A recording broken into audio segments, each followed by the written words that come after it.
Hello student, मैं अजीत स्वागत करता हूं आपके अपने यूट्यूब चैनल AKS नॉलेज गुरुजी पर। तो आई होप आप लोग स्वस्थ होंगे, मस्त होंगे और अच्छे से अपनी तैयारी कर रहे होंगे।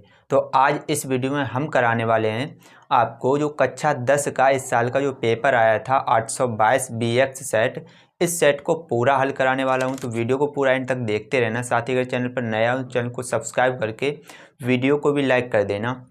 इस वीडियो में हम करेंगे ये पार्ट 2। इससे पहले की जो पिछली वीडियो है उसका लिंक आपको यहाँ दिख रहा होगा, यहाँ पर जाकर आप वो वीडियो देख सकते हैं, या फिर उसका लिंक आपको नीचे डिस्क्रिप्शन में मिल जाएगा, वहाँ पर जाकर भी आप हमारी वो वाली वीडियो देख सकते हैं। इस वीडियो में हम शुरू करेंगे जो सेक्शन बी है खंड बा का जो दूसरा क्वेश्चन है। उसमें ये लिखा है निम्नलिखित में से कोई 5 खंड हल कीजिए। इसमें 5 का गया, मैं सारे हल करवाऊंगा, आपने जो भी किए हों वो आराम से देख सकते हैं। तो इसमें पहला जो क्वेश्चन है उसका वो आपको स्क्रीन पर लिखा हुआ दिख रहा होगा। क्या है क्वेश्चन?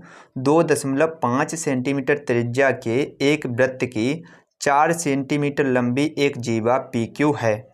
P और Q पर स्पर्श रेखाएं परस्पर बिंदु T पर प्रतिच्छेद करते हैं। TP की लंबाई ज्ञात कीजिए। आइए इस क्वेश्चन को कैसे करेंगे, ध्यान से समझेंगे एक एक बात को। पूरा क्वेश्चन आपको अच्छे से क्लियर हो जाएगा। तो समय बचाने के लिए मैंने चित्र को पहले ही बना लिया है, तो चित्र को सवाल को पढ़कर समझेंगे। देखिए ये लिखा है 2.5 सेंटीमीटर त्रिज्या, तो हमने त्रिज्या 2.5 सेंटीमीटर ली और क्या बना लिया, एक वृत्त। ठीक है, एक वृत्त की जीवा है PQ, ये हमने वृत्त की जीवा खींच ली PQ।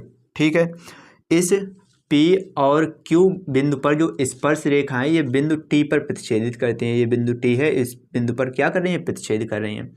ठीक है, इतना सवाल में दिया गया। ये लाइन हमने अपनी तरफ से खींची है, ये वाली रेखा जो OT है, ये वाली रेखा हमने अपनी तरफ से बनाई है क्योंकि इसकी आगे ज़रूरत पड़ेगी। अब आप सवाल को समझिए ध्यान से। सबसे पहले आपको याद होगा जो वृत्त नाम का चैप्टर है, 10वां चैप्टर, उसमें क्या है कि अगर किसी वृत्त पर बाह्य बिंदु से स्पर्श रेखाएं खींची जाती हैं तो उन स्पर्श रेखाओं की लंबाई बराबर होती है। यानी कि जो TP है ये बराबर हो जाएगा TQ के। ठीक है, यहाँ पर लिखेंगे वृत्त के बाह्य बिंदु से, वृत्त के बाह्य बिंदु से, बाह्य बिंदु से खींची गई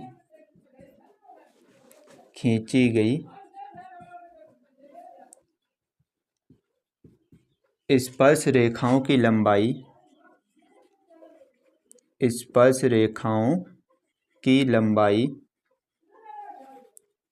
रेखाओं की लंबाई बराबर होती है। ठीक है, बराबर होती है। ये एक प्रमेय है। अगर किसी वृत्त के बाह्य बिंदु से स्पर्श रेखाएं खींचते हैं तो उनकी लंबाई बराबर होती है। यानी कि इससे हम लिख सकते हैं जो TP है, ये वाली TP है, ये बराबर हो जाएगी TQ के। तो अगर हम ध्यान से देखें तो जो TPQ एक त्रिभुज बन रहा है, ये त्रिभुज में इसकी ये वाली दो भुजाएं बराबर हैं, तो ये हो गया एक समद्विबाहु त्रिभुज। और समद्विबाहु त्रिभुज में ये वाली जो भुजा हमने खींची है, ये वाली जो लाइन खींची है, ये वाली इस रेखा पर लंब होगी, इस वाली भुजा पर लंब होगी। यानी ये वाला कोण कितने अंश का हो गया, 90 अंश का। तो ये वाला कोण भी होगा 90 अंश का। ठीक है, तो और एक बात और याद रखिए, ये वाला जो लंब होता है ये इस भुजा को समद्विभाजित करता है। यानी जितना भाग ऊपर होगा उतना ही भाग नीचे। तो ये पूरी भुजा है 4 सेंटीमीटर की, तो ये वाला हो जाएगा 2 सेंटीमीटर, ये वाला भी हो जाएगा 2 सेंटीमीटर। अब क्योंकि ये कोण 90 अंश का है तो ये वाला जो त्रिभुज है, कौन सा त्रिभुज, त्रिभुज PRO, त्रिभुज PRO है एक समकोण त्रिभुज। तो हम लिखेंगे त्रिभुज PRO में पाइथागोरस प्रमेय से, पाइथागोरस प्रमेय क्या होती है, कर्ण का वर्ग बराबर लंब स्क्वायर प्लस आधार स्क्वायर। 90 अंश के सामने वाली भुजा कर्ण, तो OP हो जाएगी कर्ण, तो OP का स्क्वायर बराबर हो जाएगा लंब स्क्वायर प्लस आधार यानी PR का स्क्वायर और प्लस OR का स्क्वायर। सभी के मान रख देंगे। OP का मान कितना है, 2.5 का स्क्वायर बराबर पी आर कितनी है 2 का स्क्वायर और प्लस ओ आर का मान हम लोगों को निकालना है, तो ओ आर का स्क्वायर ऐसे ही लिख देंगे। 2.5 का वर्ग यानी 25 का वर्ग होता है 625, तो 2.5 का हो जाएगा 6.25 बराबर 2 का वर्ग होता है 4 प्लस ओ आर का स्क्वायर। ये 4 को बराबर के इधर लेकर आएंगे तो ये हो जाएगा 6.25 माइनस 4 बराबर ओ आर का स्क्वायर। ये 6.25 में से 4 घटाएंगे तो बचेगा 2.25 बराबर ओ आर का स्क्वायर। ये 2.25 होता है 1.5 का वर्ग, तो ओ आर का स्क्वायर बराबर हो जाएगा 1.5 का स्क्वायर। वर्ग से वर्ग हटाएंगे तो ओ आर बराबर आ जाएगा 1.5 सेंटीमीटर। ठीक है, तो ये वाली जो भुजा है ओ आर ये वाली आ गई 1.5 सेंटीमीटर। कितनी आ गई 1.5 सेंटीमीटर। अब आगे देखिए क्या करेंगे। अब हम लोग क्या करेंगे, देखिए जो टी पी आर त्रिभुज है, त्रिभुज टी पी आर, त्रिभुज टी पी आर भी क्या है एक समकोण त्रिभुज, क्योंकि ये वाला है कोण 90 अंश का। तो इस भुजा को हम x मान ले रहे हैं और इस भुजा को क्या मान ले रहे हैं y। ठीक है, तो त्रिभुज टी पी आर भी क्या है एक समकोण त्रिभुज। तो लिखेंगे त्रिभुज टी पी आर में पाइथागोरस प्रमेय से, पाइथागोरस प्रमेय से, इसमें पाइथागोरस प्रमेय लगाएंगे तो 90 अंश के सामने वाली भुजा कर्ण यानी टी पी का स्क्वायर बराबर लंब स्क्वायर प्लस आधार, लंब है पी आर का स्क्वायर और प्लस आधार है टी आर, तो टी आर का स्क्वायर। टी पी को हमने माना है एक्स, तो हो जाएगा एक्स का स्क्वायर बराबर पी आर है ये 2 है तो 2 का स्क्वायर और प्लस टी आर को माना है बाई, तो ये हो जाएगा बाई का स्क्वायर। तो हम इसको लिख लेंगे एक्स स्क्वायर बराबर 2 का वर्ग करेंगे 4 और प्लस बाई स्क्वायर, इसको कह देंगे समीकरण 1। ठीक है, अब ध्यान से समझिए। अब हम त्रिभुज टी पी ओ, क्योंकि एक प्रमेय होती है, आप याद रखिए प्रमेय कौन सी है, किसी भी वृत्त पर जो स्पर्श रेखा होती है वो स्पर्श बिंदु से जाने वाली त्रिज्या पर लंब होती है, यानी ये वाला जो कोण हो गया ये कितने अंश का बनेगा 90 अंश का। तो ये त्रिभुज टी पी ओ भी क्या हो गया समकोण त्रिभुज। तो इसमें भी पाइथागोरस प्रमेय लगाएंगे तो लिखेंगे त्रिभुज टी पी ओ में पाइथागोरस प्रमेय से, पाइथागोरस प्रमेय से, इसमें पाइथागोरस प्रमेय लगाएंगे तो 90 अंश के सामने वाली भुजा कर्ण ये वाली, तो ओ टी का स्क्वायर बराबर लंब स्क्वायर प्लस आधार, लंब ये वाली भुजा हो जाएगी ओ पी का स्क्वायर और प्लस आधार हो जाएगी टी पी, तो टी पी का स्क्वायर। सभी के मान रखेंगे। जो ओ टी है, ओ टी इसको ध्यान से समझिए, जो टी आर है ये वाली बाई है और आर ओ है 1.5, तो ओ टी हो जाएगी बाई प्लस 1.5, तो इसका मान रख देंगे बाई प्लस 1.5 का स्क्वायर बराबर ओ पी है 2.5 का स्क्वायर और प्लस टी पी है एक्स, तो ये हो जाएगा एक्स का स्क्वायर। ठीक है, इसका जब a प्लस बी के होल स्क्वायर के सूत्र से लगाएंगे तो ये हो जाएगा ए स्क्वायर यानी बाई स्क्वायर प्लस 1.5 का स्क्वायर और प्लस 2 गुणे बाई गुणे 1.5 बराबर 2.5 का वर्ग करेंगे तो ये आ जाएगा 6.25 और प्लस एक्स स्क्वायर। ठीक है, इसको इधर हल कर रहे हैं तो बाई स्क्वायर ऐसे ही लिख लेंगे और प्लस 1.5 का वर्ग करेंगे तो ये आ जाएगा 2.25 प्लस ये जब गुणा करेंगे 1.5 का 2 में तो आ जाएगा 3 बाई बराबर इसको ऐसे ही लिख लेंगे 6.25 और प्लस एक्स स्क्वायर। ठीक है, अब हम लोग क्या करेंगे समीकरण 1 से एक्स स्क्वायर का मान रख देंगे, तो यहाँ पर लिखेंगे समीकरण 1 से एक्स स्क्वायर का मान रखने पर तो by square plus 2.25 plus 3 by बराबर 6.25 और प्लस एक्स स्क्वायर का मान कितना है 4 plus by square, 4 plus by square. ये बाई स्क्वायर से बाई स्क्वायर कैंसिल हो जाए क्योंकि ये बराबर के एक तरफ है, वो बराबर के दूसरी तरफ, दोनों के समान चिन्ह है। अब यहाँ से 2.25 प्लस 3 बाई बराबर 6.25 में 4 जोड़ेंगे तो आ जाएगा 10.25। ये 2.25 को बराबर के उधर भेजेंगे तो आ जाएगा 3 बाई बराबर 10.25 माइनस 2.25। ठीक है, तो 3 बाई बराबर 10.25 में से 2.25 घटाएंगे तो कितना बचेगा 8। ये 3 बटे में आ जाएंगे तो बाई बराबर आ जाएगा 8/3।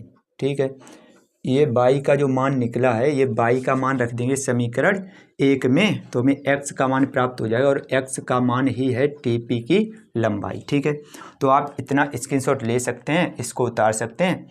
इसके आगे अभी मैं साफ करके बता रहा हूँ। अब ये जो बाई का मान निकला ये समीकरण 1 में रख देंगे तो यहाँ पर लिखेंगे बाई का मान समीकरण 1 में रखने पर, समीकरण 1 है एक्स स्क्वायर बराबर 4 प्लस बाई स्क्वायर और बाई का मान है 8/3 तो ये जाएगा 8/3 का स्क्वायर। तो एक्स स्क्वायर बराबर 4 प्लस 8 का वर्ग करेंगे 64 और बटे 3 का वर्ग करेंगे 9। इसके बटे 1 मानेंगे, एलसीएम लेकर हल करेंगे तो एक्स स्क्वायर बराबर 9 आ जाएगा एलसीएम, 1 से भाग देंगे 9 बार और 9 चौक 36 प्लस 9 का भाग 9 में 1 बार, 1 का 64 में गुणा 64। तो एक्स स्क्वायर बराबर 36 और 64 जोड़ेंगे 100/9 तो एक्स स्क्वायर बराबर ये होता है 10 का वर्ग और 9 होता है 3 का वर्ग, वर्ग से वर्ग हटाएंगे तो एक्स बराबर हो जाएगा 10/3। ठीक है, और एक्स हमने माना क्या है, एक्स हमने माना था टीपी की लंबाई और टीपी की लंबाई ही हमको ज्ञात करनी थी तो लिख देंगे अतः टीपी की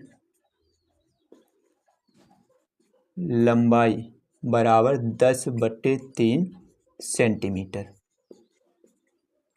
इसी को क्या कर देंगे, इसी को कर देंगे आंसर। तो आप इसका भी स्क्रीनशॉट ले सकते हैं। उम्मीद करता हूँ आपको पूरा क्वेश्चन अच्छे से क्लियर हो गया होगा, अच्छे से समझ में आ गया होगा। वीडियो अच्छी लग रही हो लाइक ज़रूर कर दीजिए। चलिए इसके बाद जो नेक्स्ट क्वेश्चन है उसको देखते हैं।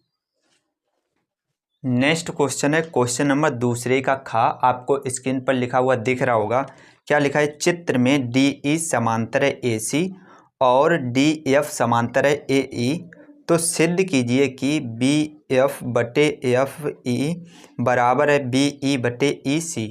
ठीक है, ये हमें सिद्ध करना है और चित्र जो है वो सवाल में ही दिया गया है तो मैंने समय बचाने के चित्र पहले ही बोर्ड पर बना रखा है। ठीक है, तो आप सवाल को ध्यान से समझिए। ये जो सवाल है ये त्रिभुज नामक चैप्टर से लिया गया है। इसमें हम लोग प्रयोग करेंगे थेल्स प्रमेय। ठीक है, थेल्स प्रमेय क्या होती है वो अभी मैं आगे अभी आपको बताऊंगा। सबसे पहले ये जो एक प्रमेय टाइप सी है तो सबसे पहले इसमें क्या करेंगे, जो दिया है वो लिखेंगे,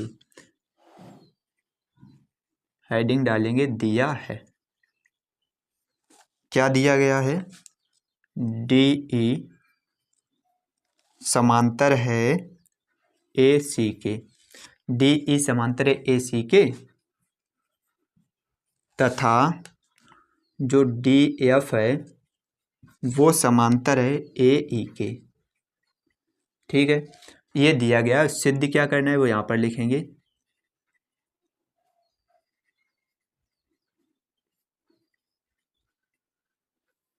सिद्ध करना है BF/FE बराबर BE/EC। ये हम लोगों को सिद्ध करना है। ठीक है, अब इसमें हम लोग थेल्स प्रमेय का प्रयोग करेंगे। सबसे पहले ध्यान से समझिए, सबसे पहले हम लोग क्या कर रहे हैं, अगर ये वाली भुजाएं थोड़ी देर के लिए कंसीडर ना करें, हम केवल त्रिभुज ABC और इसकी वाली जो समांतर भुजा है DE इसको कंसीडर कर रहे हैं। ठीक है, ध्यान से समझिए। तो त्रिभुज ABC में, त्रिभुज ABC में सवाल में ही दिया गया है, सवाल में क्या दिया गया है, जो ये वाली जो DE है, ये वाली भुजा DE ये समांतर है AC के, ये सवाल में ही दिया गया है। तो यहाँ पर लिखेंगे दिया है जो DE है वो समांतर है AC के, ठीक है। तो ये एक थेल्स प्रमेय होती है। अगर किसी त्रिभुज में एक भुजा के समांतर कोई उसमें अगर रेखा खींच दी जाए तो ये जो अनुपात होता है वो बराबर होता है, ठीक है। तो BD, तो यहाँ पर लिखेंगे जब ये समांतर है तो थेल्स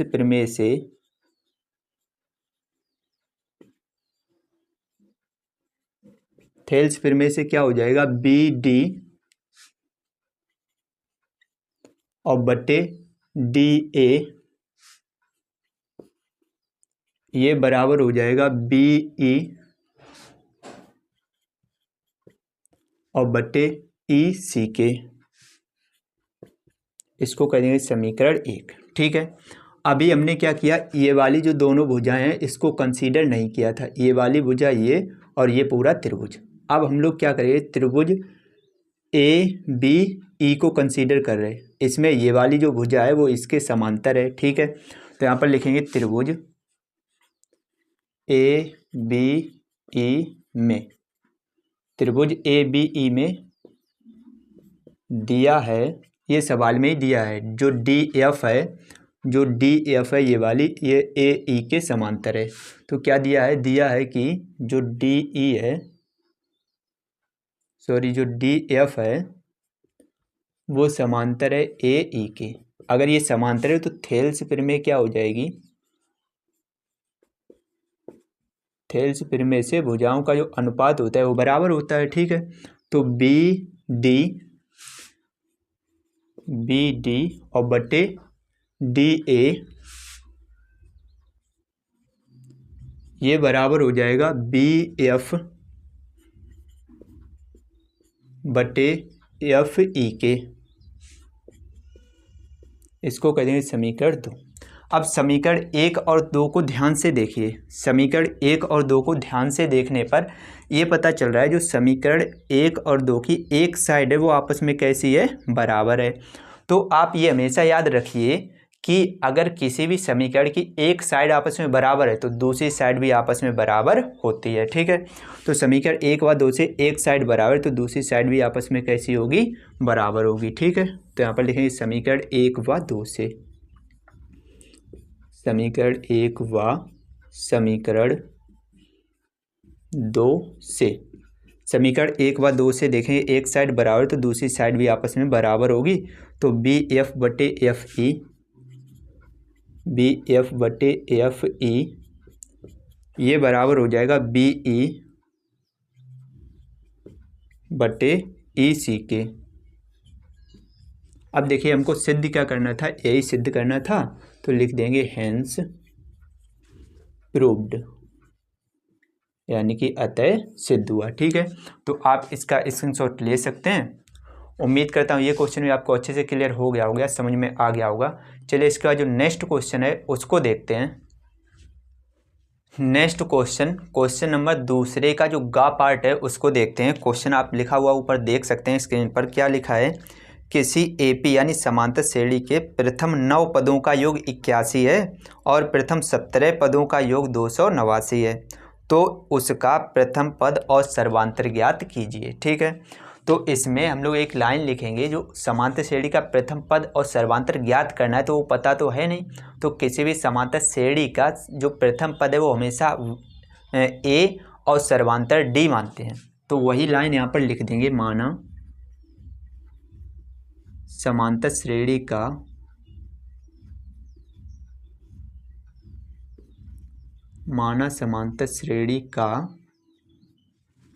प्रथम पद A और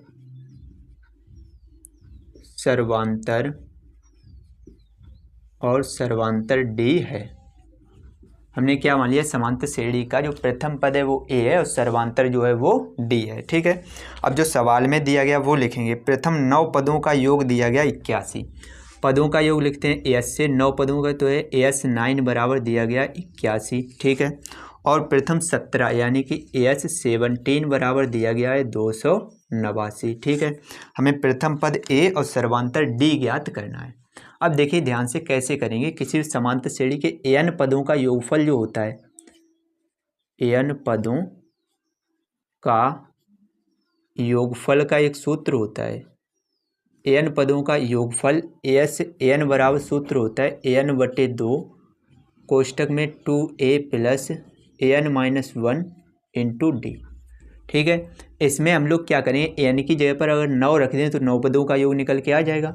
तो एन की जगह पर 9 रखेंगे तो हो जाएगा एस 9 बराबर 9/2 कोष्टक में 2a प्लस 9-1 इंटू डी, ठीक है। एस 9 का मान दिया गया, यहाँ पर रख देंगे 81 बराबर 9/2 और कोष्टक में 2a प्लस 8, 9 में से घटाएंगे तो हो जाएगा 8d। अब यहाँ से क्या करेंगे, 81 बराबर 9/2 और इन दोनों में से 2 कॉमन ले लेंगे। जब 2 कॉमन लेंगे तो यहाँ पर बचेगा a प्लस 4d। ये 2 से 2 कैंसिल, 9 गुणे में इधर बट्टे में आ जाएंगे तो हो जाएगा 81/9 बराबर a प्लस 4d। 9 से काटेंगे, 9 1 9, 9 नेम 81, तो a प्लस 4d बराबर कितना आ गया 9। a प्लस 4d बराबर हो गया 9। इसको कह देंगे समीकरण 1, ठीक है। अब सेम इसी प्रकार यानी कि जगह पर 17 रखेंगे तो एक दूसरा समीकरण प्राप्त होगा। दोनों को हल करके ए और डी के मान निकाल लेंगे।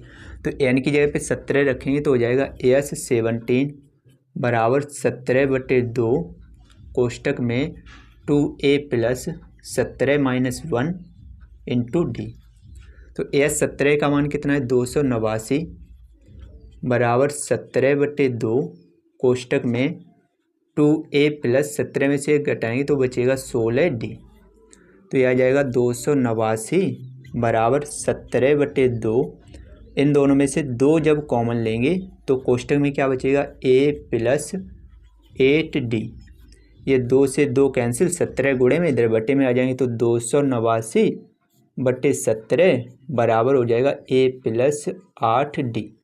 17 से काटेंगे, 17 1 17 और 17 17 289 क्योंकि 17 का वर्ग होता है। तो a प्लस 8d बराबर आ गया 17। इसको कह देंगे समीकरण 2। अब समीकरण 1 और 2 को हल कर लेंगे। देखिए यहाँ पर जो a है, a के गुणांक दोनों के बराबर हैं तो समीकरणों को घटा देंगे। तो लिखेंगे समीकरण 1 माइनस समीकरण 2, यानी समीकरण 1 में से 2 को घटाएंगे तो समीकरण 1 है a प्लस 4d बराबर 9 और समीकरण 2 इसके नीचे लिखेंगे a प्लस 8d बराबर 17। घटाने पर चिन्ह बदलते हैं तो ये माइनस, ये माइनस, ये भी माइनस, a से a कैंसिल, 4d में से 8d घटाएंगे तो बचेगा माइनस का 4d और बराबर 9 में से 17 घटाएंगे तो बचेगा माइनस का 8। माइनस से माइनस कैंसिल, ये 4 को बट्टे में भेज देंगे तो आ जाएगा d बराबर 8/4। 4 से काटेंगे, 4 1 4, 4 दूनी 8। डी का मान कितना आ गया 2। तो एक तो मान हमें प्राप्त हो गया, सर्वांतर डी का मान 2 आ गया। अब ये जो डी है, इस डी का मान समीकरण 1 में रख देंगे। तो यहाँ पर लिखेंगे डी का मान समीकरण 1 में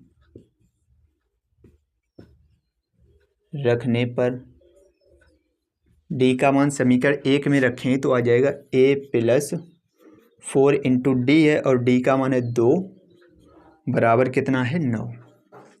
तो ये a प्लस 4 दूनी 8 बराबर 9।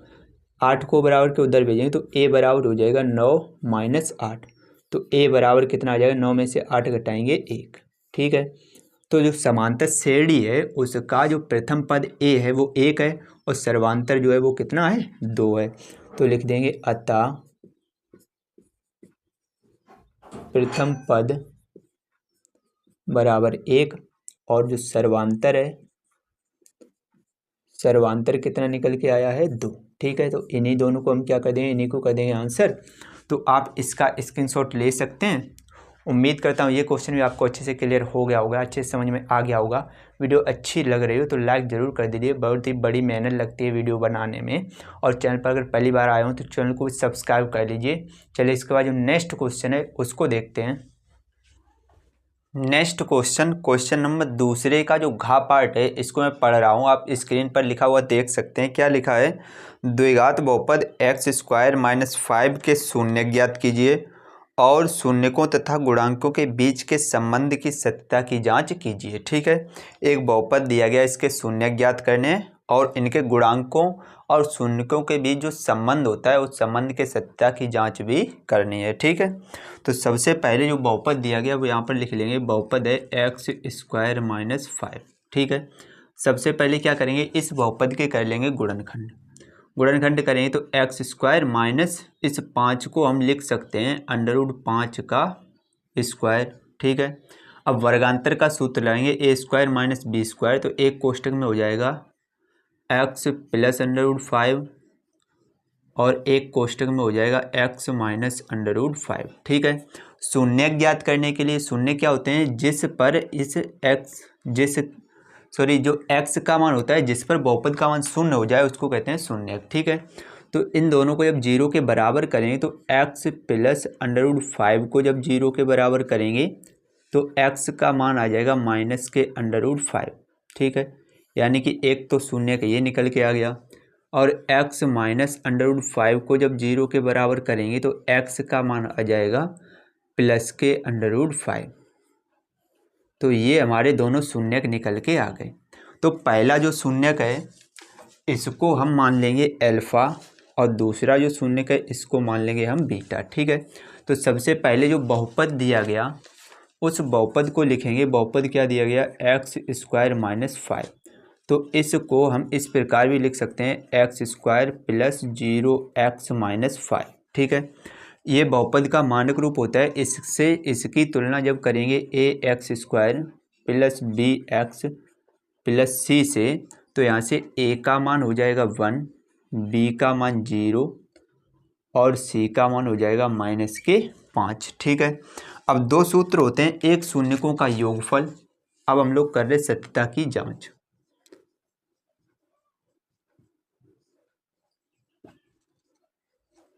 सत्यता की जांच कर रहे जो संबंध होता है, एक होता है अल्फ़ा + बीटा, ये सूत्र होता है -b/a।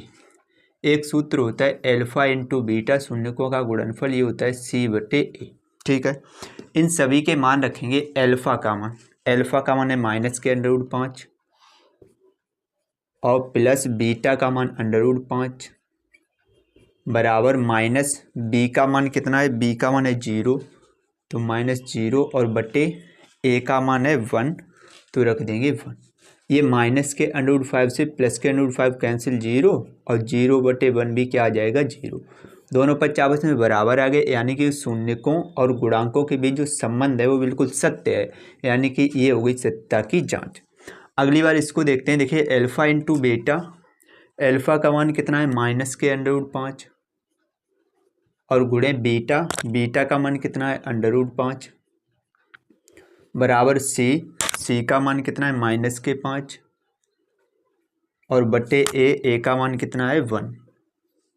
यहाँ से -के √5 का √5 में गुणा करेंगे तो आएगा -5 और बराबर बटे 1 लिखा नहीं जाता, ये आ गया -5। ठीक है, ये भी कितना आ गया -5। दोनों पक्ष आपस में कैसे हो गए बराबर, तो यही हमारे क्या हो जाएंगे आंसर, और ये दोनों हमारे निकल के आ गए शून्यक। ठीक है, तो आप इसका स्क्रीनशॉट ले सकते हैं। उम्मीद करता हूँ ये क्वेश्चन भी आपको अच्छे से क्लियर हो गया होगा। चलिए इसके बाद जो नेक्स्ट क्वेश्चन है उसको देखते हैं। नेक्स्ट क्वेश्चन इसी दूसरे का जो इन्या पार्ट है, आप क्वेश्चन ऊपर लिखा हुआ देख सकते हैं। क्या लिखा है, निम्नलिखित सारणी 35 नगरों की साक्षरता दर प्रतिशत में दर्शाती है, माध्य साक्षरता दर ज्ञात कीजिए। यानी कि ये जो सारणी दी गई है इसमें साक्षरता दर का माध्य ज्ञात करना है, यानी कि हमें समांतर माध्य ज्ञात करना है। ठीक है, आइए समय बचाने के लिए मैंने सारणी को पहले ही बना रखा है। ठीक है, आइए देखते हैं इसको कैसे करेंगे। तो जो साक्षरता दर है वो एक तरीके से वर्ग अंतराल में दिया गया है और ये नगरों की संख्या जो है इसको हम मानेंगे बारंबारता f। ठीक है, तो जब भी वर्ग अंतराल दिया जाता है तो सबसे पहले हम लोग मान निकालते हैं मध्यमान का। मध्यमान को लिखते हैं स्मॉल एक्स से। मध्यमान का मान कैसे निकालते हैं, इन दोनों को जोड़कर और बटे 2 यानी कि आधा कर देते हैं। तो 5 5 10 की 0 हासिल 1 और 5 4 9 1 10 यानी कि 100 हो गया। 100 का आधा कितना हो जाएगा, 50। अब अगर ध्यान से देखें तो इन सभी में 10 10 का अंतर है। तो आप यहाँ पर क्या करिए, 10 10 10 जोड़ते जाइए, ठीक है।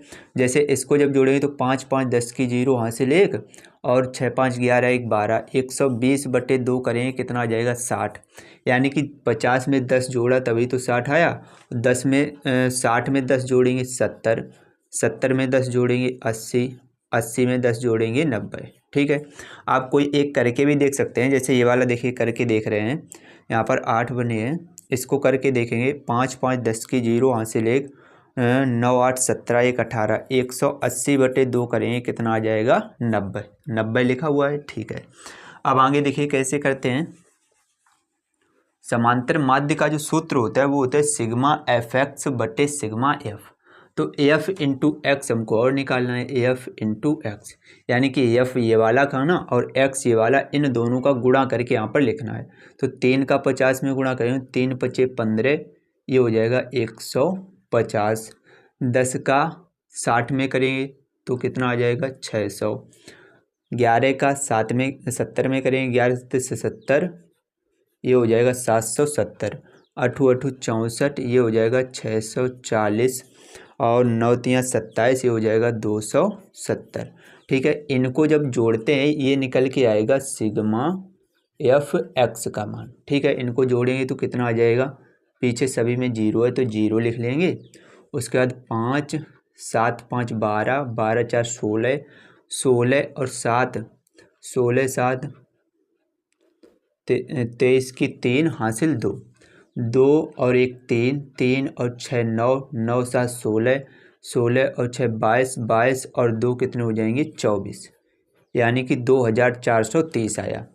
जो एफ जोड़ेंगे, एफ ये वाला ये निकलता है सिग्मा एफ, नगरों की संख्या उसमें दी गई है, इनको जोड़ेंगे तो कितना आ जाएगा, 10 और 3 13, 13 और 10 23 और 1 23 1 24, 24 और 10 24 और 10 34 और 1 35, ठीक है। नगरों की संख्या उसमें दी भी गई है 35।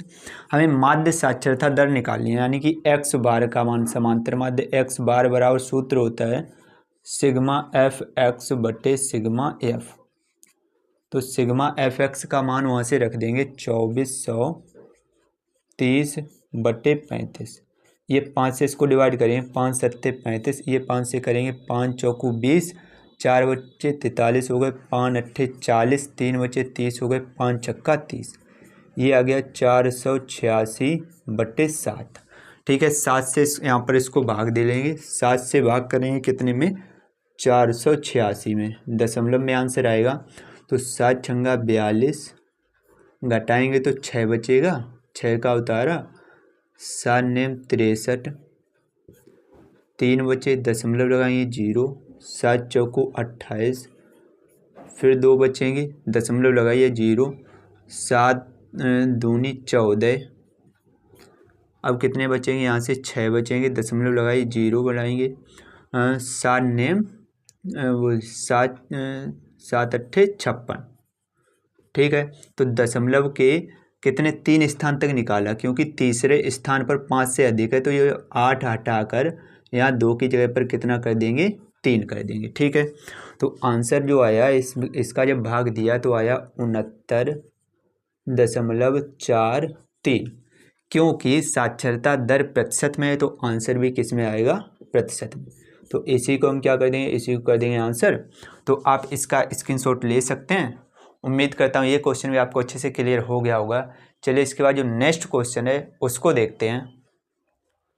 नेक्स्ट क्वेश्चन है इसी दूसरे का जो चा पार्ट है उसको पढ़ते हैं। आप स्क्रीन पर लिखा हुआ देख सकते हैं, क्या लिखा है, निम्नलिखित सारणी किसी अस्पताल में एक विशेष वर्ष में भर्ती हुए रोगियों की आयु को दर्शाती है, ठीक है। इन आंकड़ों के बहुलक और माध्यक ज्ञात कीजिए। इसमें दो सवाल हैं, एक तो बहुलक भी ज्ञात करना है और माध्यक यानी कि मध्यिका भी ज्ञात करनी है। तो सबसे पहले मैंने यहाँ पर बहुलक लिख रखा है, साड़ी को मैंने पहले ही बना लिया है समय बचाने के लिए। तो सबसे पहले इसका बहुलक ज्ञात करेंगे, ठीक है। आइए देखते हैं कैसे करते हैं। तो बहुलक ज्ञात करने के लिए सबसे अधिकतम बारंबारता वाला कितना है 23। तो ये वाला जो हो जाएगा ये हो जाएगा हमारा बहुलक वर्ग।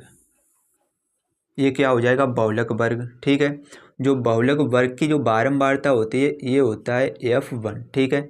बहुलक वर्ग के ठीक पहले वाली बारंबारता होती है F0 और बहुलक वर्ग के बाद वाली बारंबारता होती है F2। और H कैसे निकालते हैं, और सॉरी L जो होता है ये L का मान है बहुलक वर्ग की निम्न सीमा, और इनको जब घटा देते हैं तो वो निकलता है बहुलक वर्ग की माप, ठीक है। तो सबसे पहले तो हम लोग क्या लिखेंगे कि सबसे अधिक बारंबारता सबसे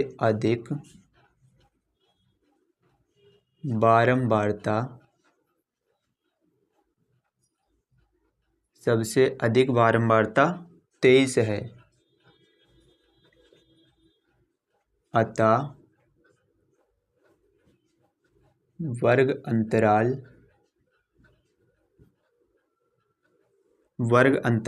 35 से 45 होगा, ठीक है। ये वर्ग अंतराल हो जाएगा। तो इसमें जो L होता है बहुलक वर्ग की निम्न सीमा। ये बहुलक वर्ग है, इसकी निम्न सीमा कितनी है 35, ठीक है।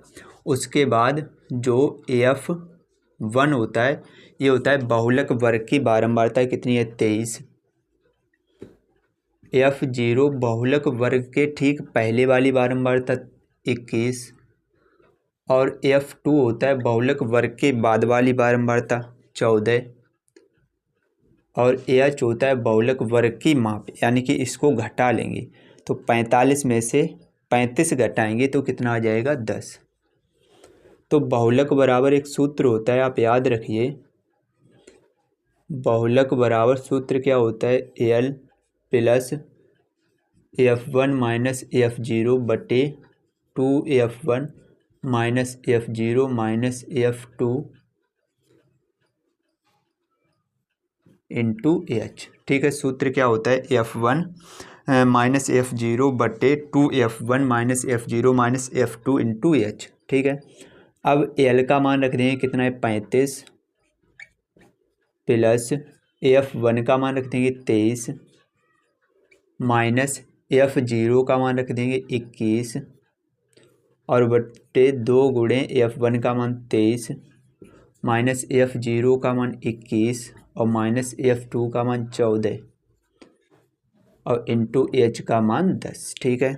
आगे हल करेंगे तो 35 प्लस कितना आ जाएगा 23 में से ये 21 को घटा लेंगे तो 23 में से 21 घटाएंगे 2 बट्टे 23 दूनी 46 और माइनस इन दोनों को जोड़ देंगे तो 4 1 5 2 और 1 3 35 इंटू 10, ठीक है। इसको आगे और हल करेंगे तो कितना आ जाएगा 35 प्लस 2 बट्टे ये 46 में से 35 घटा देंगे तो 6 में से 5 घटेगा 1 और 10 में से 4 में से 3 घटेगा 1 और गुणे 10, तो ये आ जाएगा 35 प्लस 10 दूनी 20 बटे 11। तो 20 में 11 से भाग कर लेंगे। 20 में जब 11 से भाग करेंगे तो कितना आ जाएगा 11 एकन 11 9 बचे दशमलव लगाएंगे 90 11 अट्ठे 88 2 बचे दशमलव लगाइए 20 फिर 11 एकन 11, ठीक है, यानी 1.81 आ गया, ठीक है। तो ये आ जाएगा 35 प्लस 1.81, तो 35 में 1.81 जोड़ेंगे तो आ जाएगा 36.81। तो यही हमारा क्या हो जाएगा, यही हो जाएगा आंसर। और आयु लिखा है वर्षों में तो इतने वर्ष हमारा आंसर हो जाएगा, ठीक है। तो इसी को हम क्या कर देंगे, इसी को कर देंगे आंसर। तो आप इसका स्क्रीनशॉट ले सकते हैं। उम्मीद करता हूँ ये क्वेश्चन भी आपको अच्छे से क्लियर हो गया होगा। अब देखते हैं इसका जो माध्यक है उसको कैसे निकालेंगे। आइए बढ़ते हैं नेक्स्ट क्वेश्चन की ओर। तो इसी दूसरे का जो चा पार्ट है इसमें हमें क्या माध्यक और ज्ञात करना है। तो आइए माध्यक कैसे ज्ञात करेंगे समझेंगे। देखिए सबसे पहले तो हम लोग क्या करेंगे, ये जो साड़ी मैंने बना रखी है आप भी ऐसे ही बना सकते हैं, ठीक है। इसके बाद क्या करेंगे, यहाँ पर हमें एक चीज़ निकालनी होती है माध्यक या मध्यिका निकालने के लिए, वो होता है संचयी बारंबारता।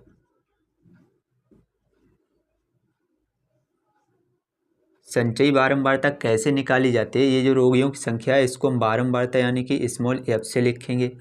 ये 6 के 6 ऐसे ही लिख देंगे, 6 में 11 जोड़ देंगे तो 6 में 11 जोड़ेंगे कितने हो जाएंगे 17, 17 में 21 जोड़ देंगे तो 7 और 1 8, 1 और 2 3 38, 38 में 23 जोड़ देंगे तो 8 और 3 11 की एक हाथ से लेक 3 2 5 और 1 6 61, 61 में 14 जोड़ देंगे तो 4 और 1 5, 4 और 1 5 और 6 और 1 7, 75 में 5 जोड़ देंगे कितना आ जाएगा 80, ठीक है। अब इन सभी को जोड़ेंगे, बारंबारता वालों को जब जोड़ते हैं तो ये आता है एन का मान, स्मॉल एन का मान। इनको जोड़ेंगे तो 6 1 7 1 8, 8 3 11, 11 और 4 15 और 5 20 की 0 हासिल 2, 2 और 1 3, 2 5, 2 7 1 8, ठीक है। बारंबारताओं का योग और लास्ट वाली संचयी बारंबारता का मान हमेशा बराबर आता है, ठीक है। तो ये एन का मान 80 आया है, यानी कि ये मान कैसा है, सम है। एन का मान सम है तो हम एन बटे 2 का मान निकालेंगे, तो एन बटे 2 निकालेंगे, 80 बटे 2, 80 से को डिवाइड करेंगे कितना आ जाएगा 40। अब 40 हमारा संचयी बारंबारता में किसके अंतर्गत आता है, 40 आएगा हमारे 61 के अंतर्गत, ठीक है। तो ये वाला हो गया हमारा मध्यिका वर्ग, ये क्या हो गया हमारा मध्यिका वर्ग, ठीक है। तो इसमें ये जो L1 का मान हो गया, ये L2 का मान हो गया, ये स्मॉल एफ का और ये कैपिटल एफ का, ठीक है। इसमें L1 का मान लिखेंगे, L1 होता है मध्यिका वर्ग की निम्न सीमा यानी कि 35। L2 का मान रखेंगे मध्यिका वर्ग की उच्च सीमा यानी कि 45, ठीक है। उसके बाद स्मॉल एफ स्मॉल एफ होता है मध्यिका वर्ग की बारंबारता यानी कि 23, और कैपिटल एफ होता है मध्यिका वर्ग के ठीक पहले वाली वर्ग की संचयी बारंबारता यानी कि 38, और इतने मानों की हमें आवश्यकता होगी। तो माध्यक बराबर सूत्र होता है, माध्यक बराबर सूत्र होता है L1 plus L2 minus L1 बटे स्मॉल एफ कोष्टक में n बटे 2 माइनस कैपिटल एफ। सभी के मान रखेंगे, L1 का मान है 35 प्लस L2 का मान 45 माइनस 35 और बटे स्मॉल एफ का मान 23, कोष्टक में n बटे 2, n का मान कितना है 80 बटे 2 माइनस कैपिटल एफ का मान कितना है 38, ठीक है। इसको और आगे जब हल करेंगे तो ये आ जाएगा 35 प्लस 45 में से 35 घटाएंगे, ये बचेगा 10 बटे 23, 10 बटे 23 और कोष्टक में ये भाग देंगे तो आ जाएगा 40 माइनस 38। तो इसको जब और आगे हल करेंगे तो ये आ जाएगा 35 प्लस 10 बटे 23 गुणे 40 में से 38 घटाएंगे, ये आ जाएगा 2, ठीक है। तो इसको लिख लेंगे हम 35 प्लस 10 दूनी 20 बटे 23। अब 20 में 23 से भाग कर लेंगे, तो 20 में जब 23 से भाग करेंगे, भाग नहीं जाएगा, दशमलव लगाएंगे 0। अब कितनी बार जाएगा, अब लगभग ये 8 बार देखते हैं कर 8 3 24 की 4 हासिल 2, 8 दूनी 16 और 2 18, ठीक है। 8 बार चला जाएगा, घटाएंगे तो कितना आएगा, 10 में से 4 घटेगा 6, 9 में से 8 घटेगा 1, 16 दशमलव लगा, ये 0 बढ़ा लेंगे। अब कितनी बार जाएगा, लगभग 6 बार देखते हैं, 6 3 18 की 8 हासिल 1, 6 दूनी 12 और 1 13, 138। हाँ तो लगभग इतनी बार चला जाएगा, तो दशमलव के बाद 8 6 आया, तो इसको हम 35 प्लस 0.86, तो 35 में 0.86 जोड़ेंगे तो आ जाएगा 35.86, ठीक है। क्योंकि आयु जो है वर्षों में, तो आंसर भी किस में आएगा, वर्ष में। तो इतने वर्ष हमारा क्या हो जाएगा, माध्यक। तो इसी को हम क्या कर देंगे, आंसर कर देंगे। तो आप इसका स्क्रीनशॉट ले सकते हैं। उम्मीद करता हूँ ये क्वेश्चन भी आपको अच्छे से क्लियर हो गया होगा, अच्छे से समझ में आया होगा। तो अगर वीडियो आपको अच्छी लगी हो तो लाइक ज़रूर कर देना। अगर चैनल पर पहली बार आए हो तो चैनल को सब्सक्राइब कर लीजिए, आपको नीचे सब्सक्राइब का एक बटन दिख रहा होगा। चलिए मैं मिलता हूँ आपसे नेक्स्ट वीडियो में नेक्स्ट बचे हुए सवालों के साथ। तब तक के लिए जय हिंद, जय भारत, जय माता दी।